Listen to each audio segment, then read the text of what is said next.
सभी को नमस्कार। जैसा कि हम लोग PYQ कर रहे हैं, 8 जनवरी 2022 को आयोजित हुए परीक्षा का PYQ कर रहे हैं। तो जहां तक हो गया था उससे आगे हम लोग बढ़ते हैं। तो आइए देखते हैं आज का पहला सवाल। चलिए, सवाल कहता है कि कार्तिक रात में 10 बजे सोकर सुबह 6 बजे जगता है।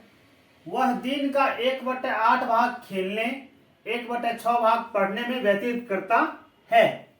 वह दिन का कितना भाग अन्य गतिविधियों में व्यतीत करता है? देखिए, एक दिन कहने का अर्थ यहाँ पर यह होता है कि एक दिन और एक रात मिलाकर, एक दिन कहने का मिलाकर अर्थ होता है एक दिन और एक रात का अर्थ होता है एक दिन।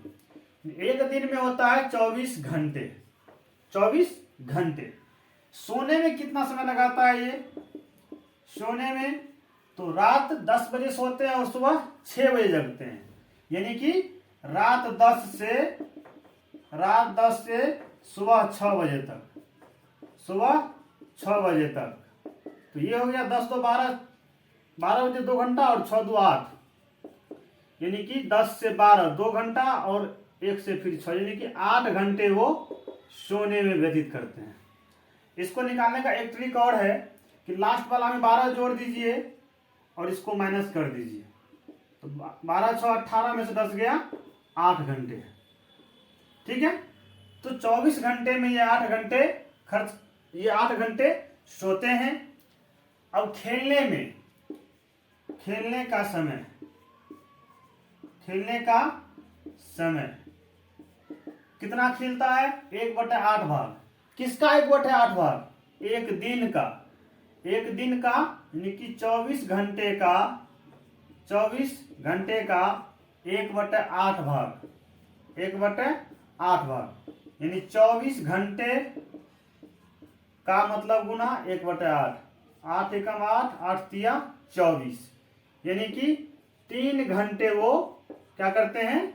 खेलते हैं। पढ़ने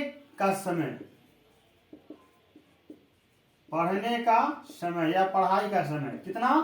1/6 भाग। किसका 1/6 भाग? तो एक दिन का ही, यानी 24 घंटे का 1/6 भाग। इस तरीका से देखिएगा तो 24 घंटे का मतलब गुना 1/6, 6 एकम 6, 6 चौके 24, यानी कि 4 घंटे वो पढ़ाई करता है। अब ध्यान दीजिएगा, कुल 24 घंटे में सोते हैं 8 घंटे, खेलते हैं 3 घंटे और पढ़ने का समय पढ़ाई 4 घंटे, इस 24 घंटा में इनका 8 3 11 4 15 घंटे का आपका क्या करता है? वो निकल गया। तो अन्य गतिविधि में कितना समय देता है? अन्य गतिविधि में कितना समय? 24 घंटा में 15 घंटा तो इनका यही तीनों काम हो गया। इसके अलावा जो होगा अन्य होगा। तो 24 में से 15 को निकाल देंगे, यानी ये हो गया 9 घंटे, यानी कि अन्य गतिविधि के लिए इसके पास 9 घंटे है। तो लिखेंगे 9 घंटे का हिस्सा, 9 घंटे का दिन में हिस्सा या भाग, हिस्सा या भाग क्या हो जाएगा? 9 घंटे का निकाल रहे हैं तो 9 बटे कुल कितना? तो 24, 9/24 ही आपका आंसर हो जाएगा। यानी कि ये 9 घंटा, 24 घंटा में कुल 9 घंटा अन्य गतिविधि करते हैं। तो अन्य घंटे 9, कुल 24, 9/24, यही आपका ऑप्शन होगा। ये ऑप्शन नहीं तो इसको ऐसा कीजिए, 9/24 को सरलतम रूप में कर दीजिए, 3 तिया 9, 3 8 24, 3/8, इसी को सरलतम रूप कर दिए 3/8, यानी ऑप्शन नंबर 4 बिल्कुल सही जवाब है आपका। इसको नोट डाउन कीजिए, फिर हम आगे बढ़ते हैं। लगभग समझ गए होंगे आप लोग। एक दिन में 24 घंटा में ये 10 बजे सोता है, 10 सोता है, 6 बजे जगता है, यानी कि 8 घंटे सोने में। ठीक है, खेलने का समय 24 घंटे का 1/8 भाग, तो 24 का 1/8 यानी 3 घंटे। पढ़ने का समय 24 घंटे का 1/6 यानी 6 चौके 4 घंटे, ये हो गया। 8 3 11 4 15 घंटे का काम आपको मालूम चल गया। 24 घंटे में बचा 9 घंटा। इसी 9 घंटा में वो अन्य सभी गतिविधि करते हैं। तो कितना हिस्सा हुआ? तो 9 बट्टे कुल घंटे 24, 9/24। इसका सरलतम रूप कर दिए, 3 3 9 3/24। दोनों को हम 3 से विभाजित कर दिए, 3/8 आ गया। ऑप्शन नंबर 4 बिल्कुल सही जवाब है। इसको नोट डाउन कीजिए, फिर हम आगे बढ़ते हैं। चलिए अगला सवाल कहता है कि रुसदा और रेखा की चोटियों की लंबाई 1 मीटर का 4/5वां और 5/7वां भाग है। 4/5वां और 5/7वां भाग है। दोनों चोटियों की लंबाई का योगफल, दोनों की चोटी का लंबाई क्या है, उनका योग यानी योगफल बताना है। सॉल्यूशन देखिए बिल्कुल आसान है। दोनों क्रमशः लिखा है, यानी पहले रुसदा का है, फिर और देके रेखा का है, क्रम से। और से पहले रुसदा, और से पहले रुसदा का है, और के बाद रेखा, और के बाद रेखा का। यही क्रमशः का अर्थ हुआ। किसका? तो 1 मीटर का। तो लिखेंगे पहले रुसदा के चोटी की लंबाई, रुसदा के चोटी की लंबाई कितना है? 1 मीटर का। 1 मीटर का कितना? 4/5वां भाग, 4/5वां भाग। 1 मीटर यानी 1 दे दीजिए, लिख दीजिए मीटर का मतलब गुना 4/5वां भाग। ये हो गया 1 चौके 4 मीटर, 1 चौके 4 नीचे 5 गुना है 4/5 मीटर। ये हो गया 4/5 मीटर। अब किसका है? रेखा के, रेखा के चोटी की लंबाई। रेखा के चोटी की लंबाई कितना है? कितना है?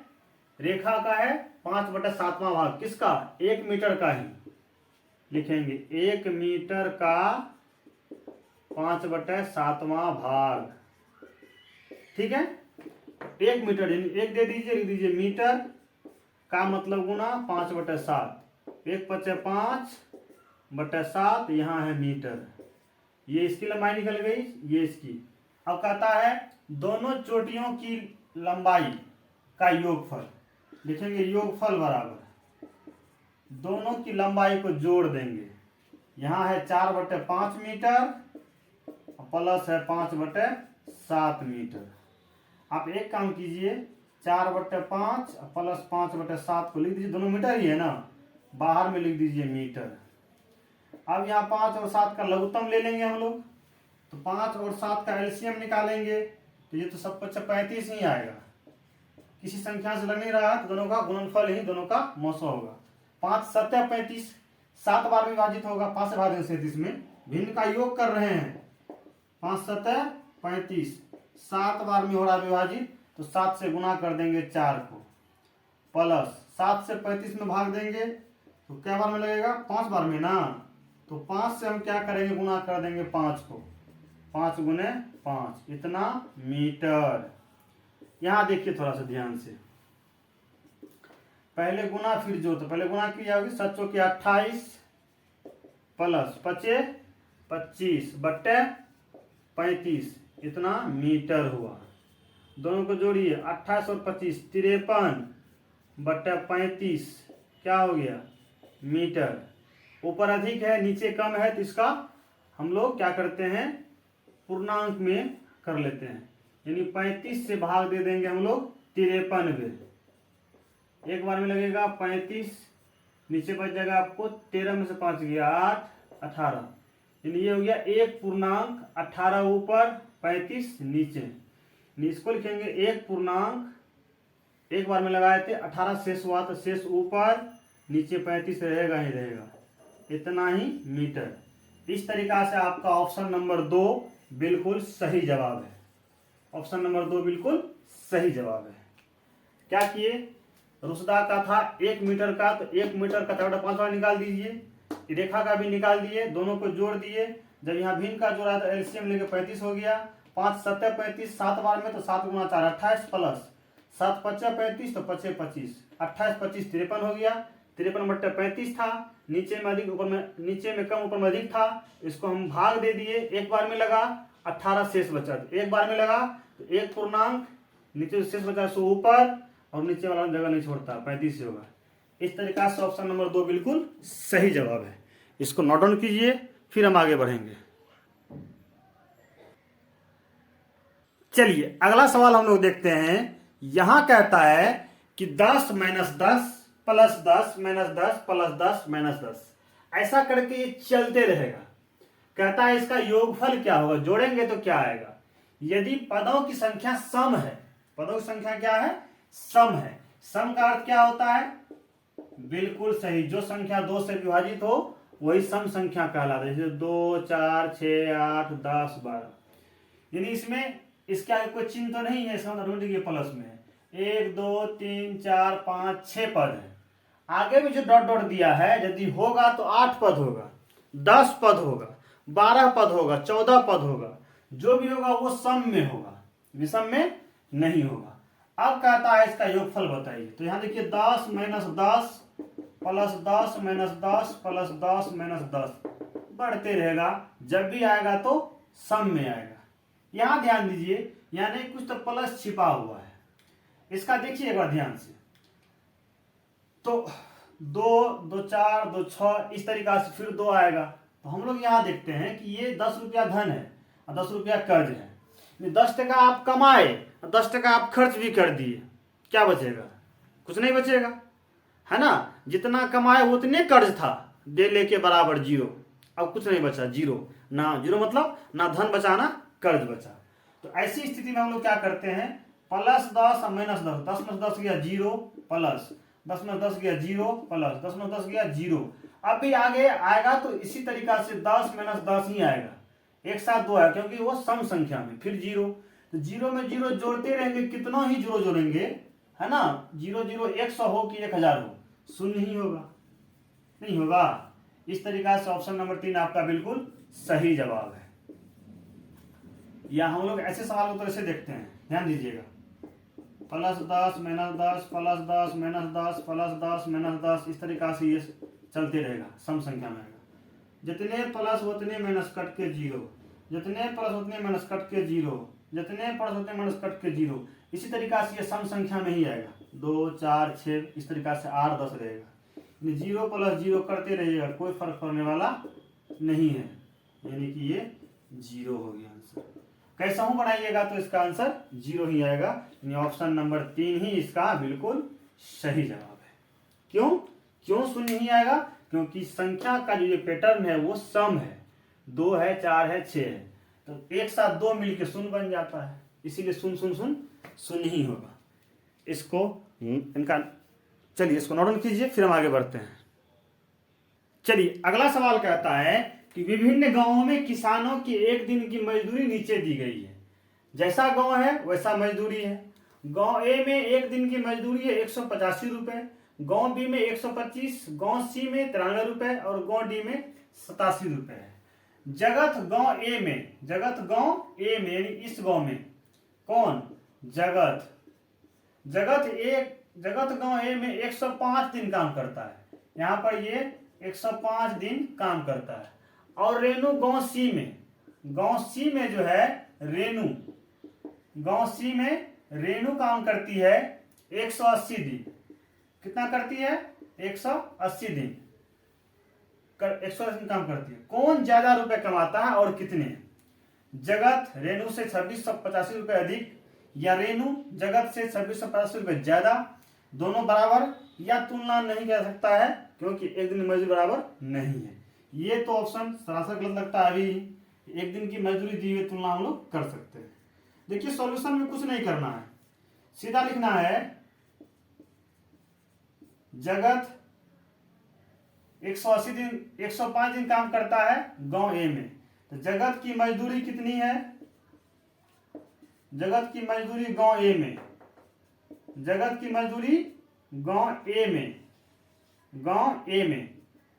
185 रुपए प्रतिदिन। तो चूंकि एक दिन में जगत 185 रुपए कमाता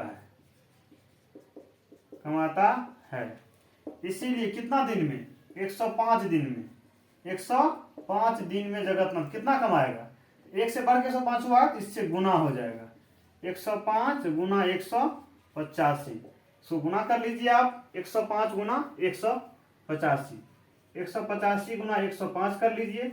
देख लीजिए 25 25 का 5 हासिल 2, 18 90 2 92, फिर शून्य से हो जाएगा तो इसको छोड़ दीजिए। शून्य से तो सब शून्य हो जाएगा, फिर इसको छोड़ दीजिए। 1 से 85, 5 8 1, ये हो गया 5 2 9 5 9 5 14 4, 19,425 रुपये। 19,425 रुपये कौन कमाते हैं? जगत। ठीक है, अब लिखेंगे जगत के बाद रेणु। रेणु की मजदूरी कौन गांव में काम करती है? गांव सी में 93 रुपए प्रतिदिन। 93 रुपए प्रतिदिन मिलता है। ठीक है, देखेंगे चूंकि एक दिन में रेणु 93 रुपये कमाती है। एक दिन में रेणु 93 रुपये कमाती है, इसीलिए कितना दिन काम किया यहाँ पर? ये 180 दिन काम की है, इसीलिए 180 दिन में 1 से बढ़ गया 180 दिन, इससे 100 गुना हो जाएगा। 180 गुना 93 कितना हो जाएगा? 100 गुना कर लीजिए। 180 गुना 93, 0 3 0, 8 3 24, 540, 9 से करेंगे, इसको छोड़ देंगे। 0 9 0, 9 8 72 का 2 हासिल 7, 9 7 16, ये हो गया आपको 16,740, 16,740 रुपए। यहां देखिए आप लोग ध्यान से कि जगतनाथ कमाते हैं 19,425 और रेणु कमाती है 16,470। तो कौन अधिक कमाते हैं?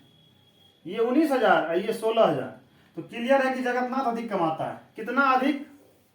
कितना अधिक? इसीलिए अंतर बराबर या अभिष्ट संख्या भी ला सकते हैं। अंतर या अभिष्ट संख्या। अभिष्ट मतलब जो हमको चाहिए, अभिष्ट संख्या कितना? 19,425 में से माइनस कर दीजिए 16,740। ये 12 में से 4 गया 8, 13 में 7 गया 6, और 2685 रुपए अधिक कमाता है। कौन कमाता है? जगतनाथ। ऑप्शन देख लीजिए, जगतनाथ व रेणु से 2685 रुपए ज्यादा कमाता है। रेणु व जगतनाथ से 2685, दोनों बराबर नहीं कमाता है। ये ऑप्शन गलत था ही, ये भी आपको बराबर नहीं ही है। ज्यादा कौन है? जगतनाथ। इसका मतलब ऑप्शन नंबर 1 बिल्कुल सही जवाब है। ऑप्शन नंबर 1 आप देखे सेव है, नेक्स्ट करके आगे बढ़ जाएंगे। ऑप्शन नंबर 1 बिल्कुल सही जवाब है। इसको नोट डाउन कीजिए, फिर हम आगे बढ़ते हैं।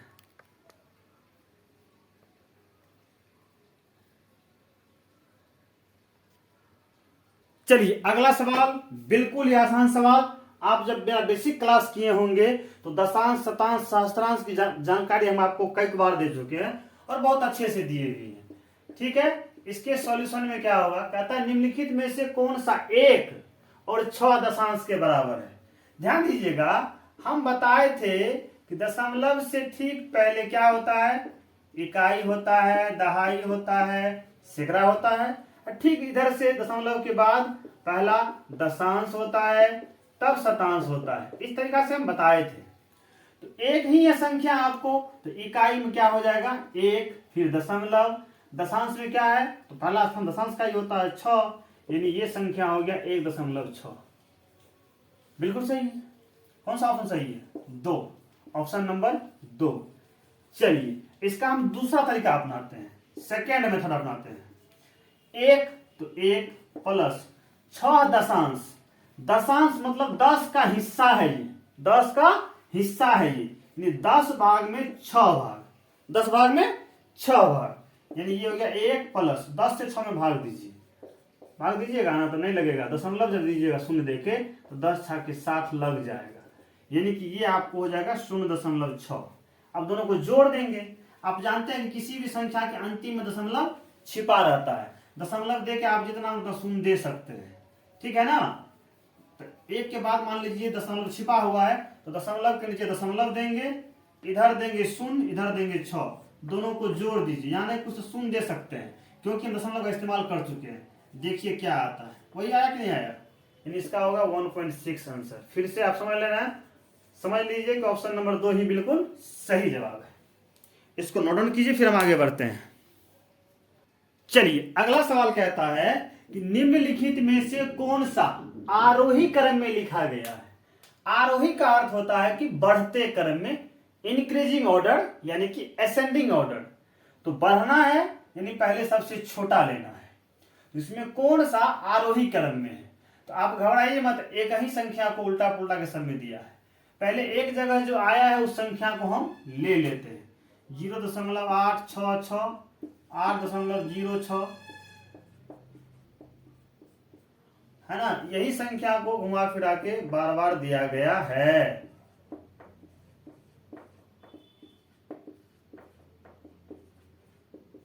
अब देखिए एक चीज तो आप जानते हैं कि दशमलव से पहले जो होता है वो पूरी पूरी संख्या होता है। दशमलव से पहले यहाँ 0 है, यहाँ 8 है, यहाँ 8 है, यहाँ 8 है, यहाँ 8 है, यहाँ 80 है। तो एक चीज तो स्पष्ट हो गया कि ये सबसे छोटी संख्या है, इतना तो तय हो गया।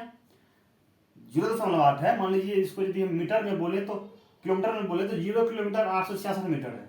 ये 8 किलोमीटर, यहाँ पे नहीं कुछ तो शून्य दे सकते हैं, ऐसे शून्य बताते हैं वो क्लियर होगा।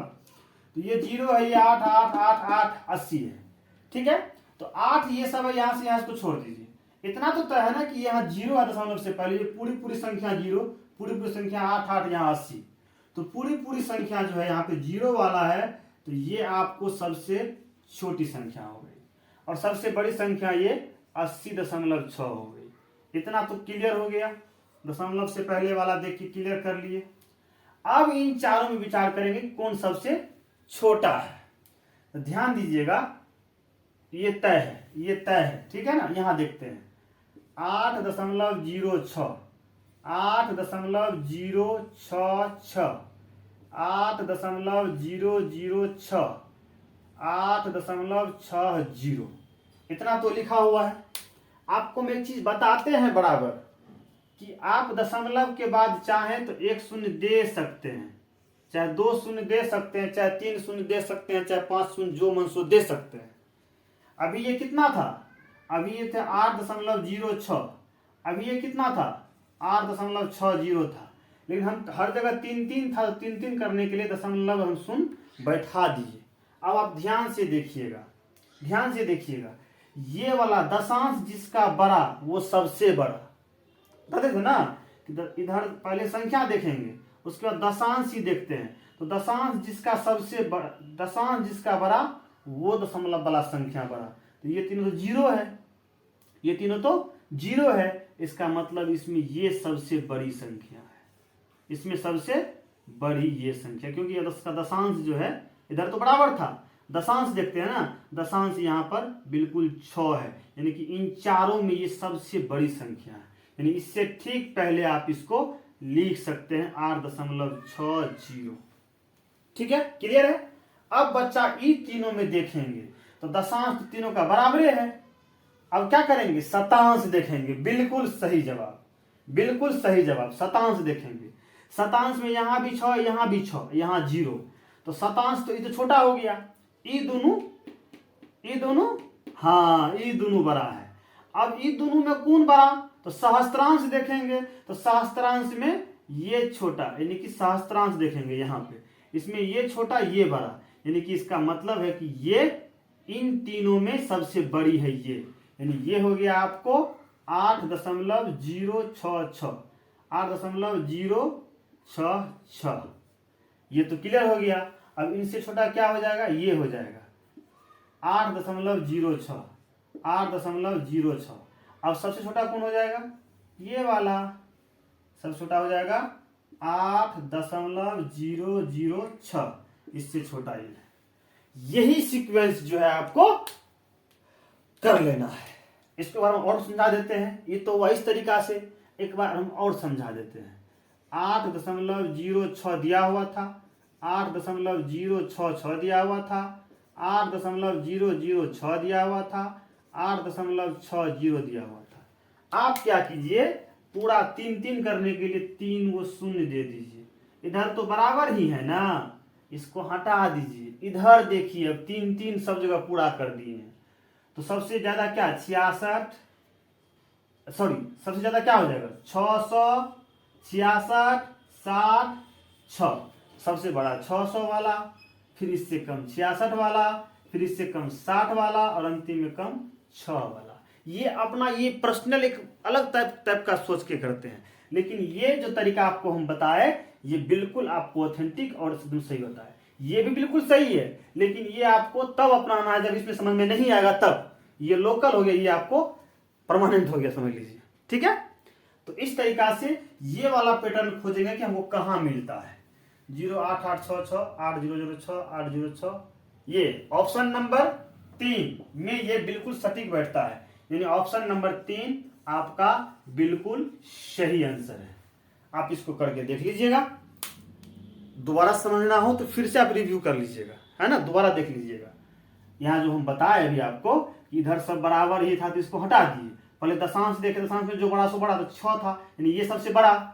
फिर शतांश देखे, शतांश में दोनों का बराबर था, तो इसके बाद जब बराबर था तो अगला देखे तो ये बड़ा था, देखो इसके बाद ये बड़ा, फिर इसके बाद ये दोनों बचा हुआ था तो इससे कम ये, और ये अंतिम में जब ये दोनों चेक कर रहे थे शतांश में बराबर था, ये ज्यादा हो गया, इससे कम ये, और अंतिम में सबसे कम ये हो गया। ठीक है, आप लोग समझ गए होंगे लगभग। दोबारा देखिएगा, समझ में आ जाएगा, कोई दिक्कत नहीं है। कि पहले शतांश में चेक किए, फिर दशांश, पहले दशांश में फिर शतांश में, कब जब संख्या बराबर था।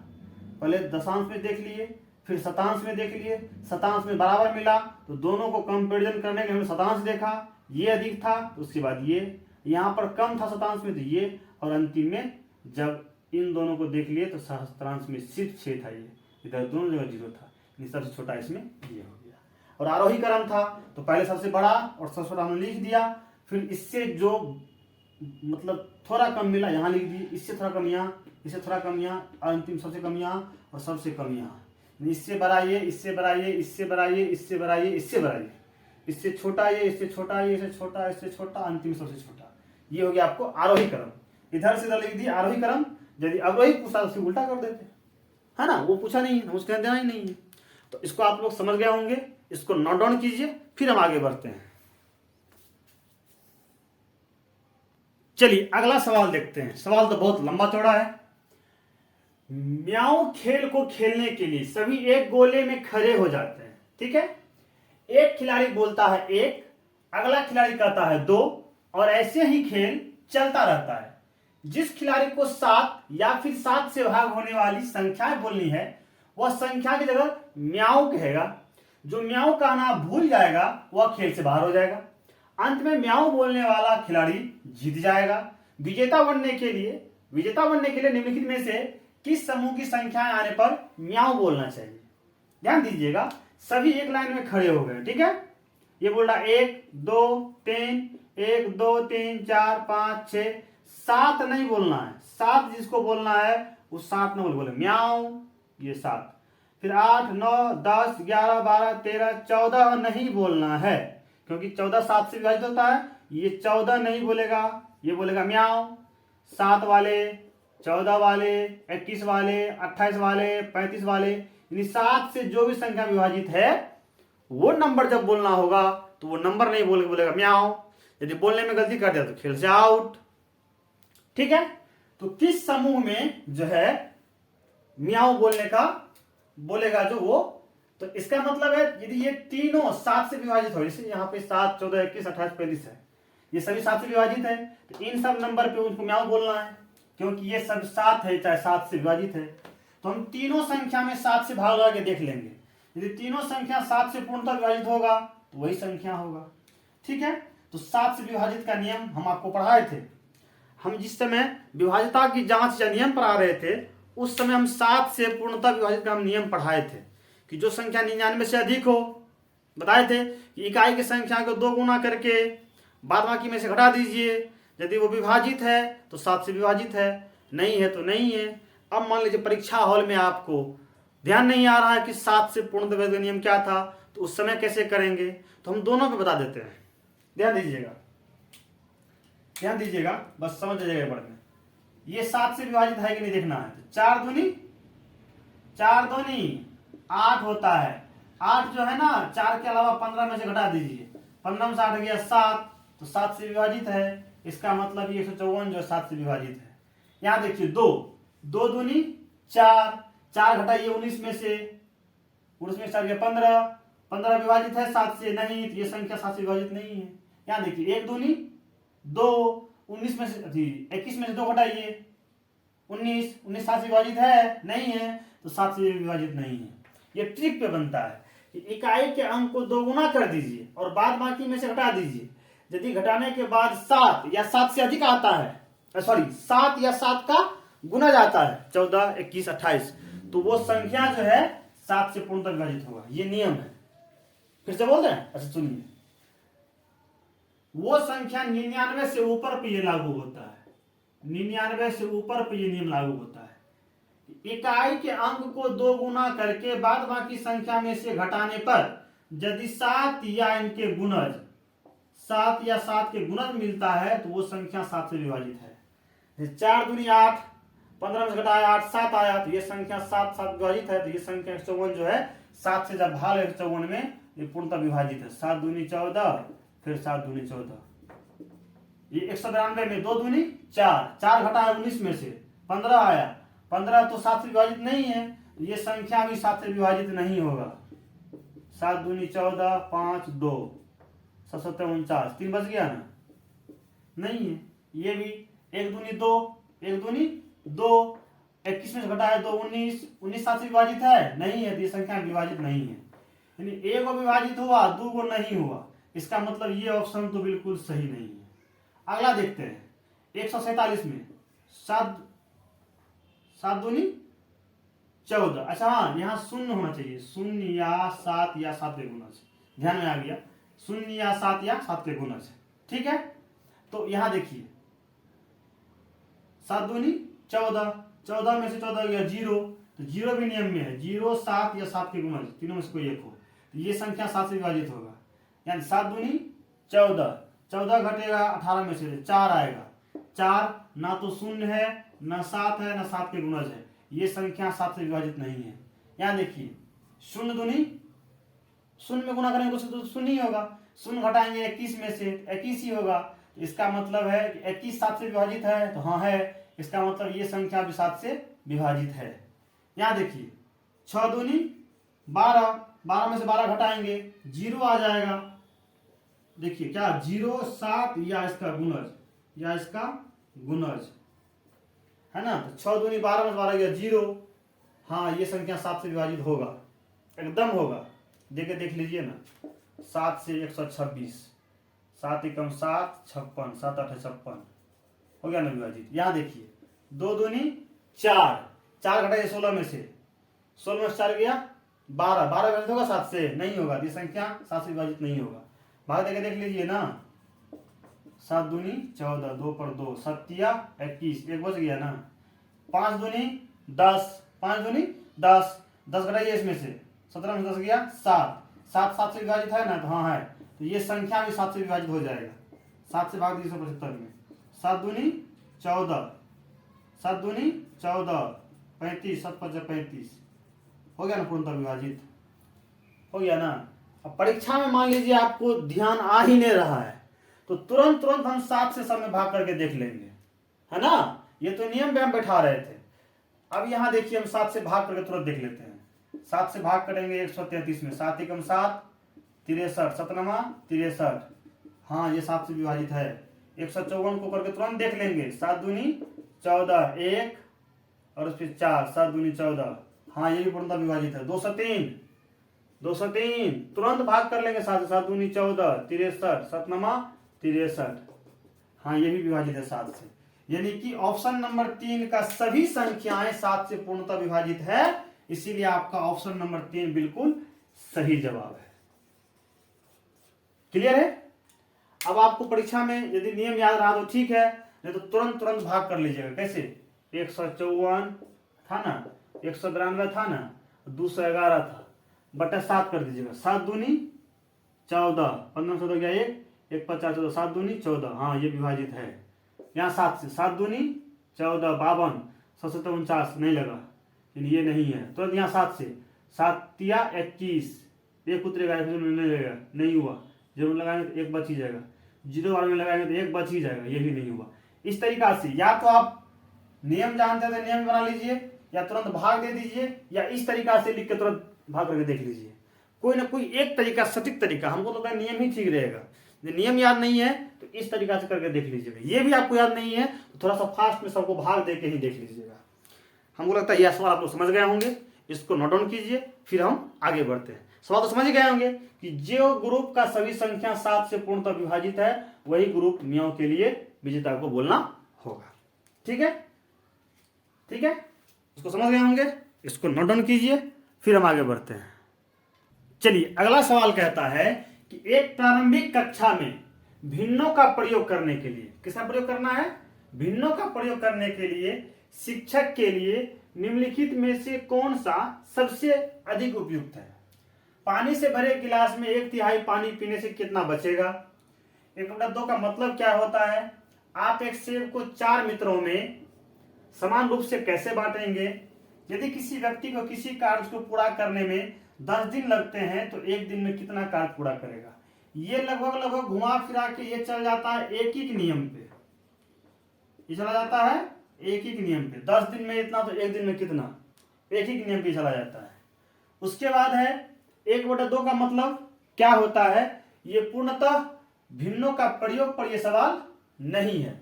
1/2 भिन्न के प्रयोग पर पूरी सवाल नहीं है। 1/2 एक भिन्न तो है, लेकिन इस पर ये कोई सवाल नहीं है, उनका किसी तरीका से भी यहाँ उपयोग नहीं हो रहा है। पानी से भरे गिलास में से 1/3 पानी पीने से कितना बचेगा? और दूसरा है आप एक सेब को 4 मित्रों में समान रूप से कैसे बांटेंगे? तो प्रारंभिक क्लास के बच्चों को जो काम हाथ से आप उसको करवाते हैं, है ना, हाथ से या कोई गतिविधि से आप करवाते हैं उसमें, या फिर कहें तो चित्र बना के, या फिर यूं कहें तो वास्तविक जीवन से जो उनको मिलता जुलता उदाहरण होता है उसमें वो अधिक समझते हैं और जल्द समझते हैं। मुख्यतः 3 तरीका से, जैसे एक तो हम लिखते हैं, जैसे हस्त यानी कि हाथ आधारित गतिविधि में, हस्त आधारित गतिविधि, हस्त आधारित गतिविधि है ना, या कोई अन्य सामग्री पे या हस्त सामग्री से, ठीक है, या फिर चित्र के आधार पर, चित्र बनाया या चित्र के आधार पर, या उसका वास्तविक जीवन से संबंधित, वास्तविक जीवन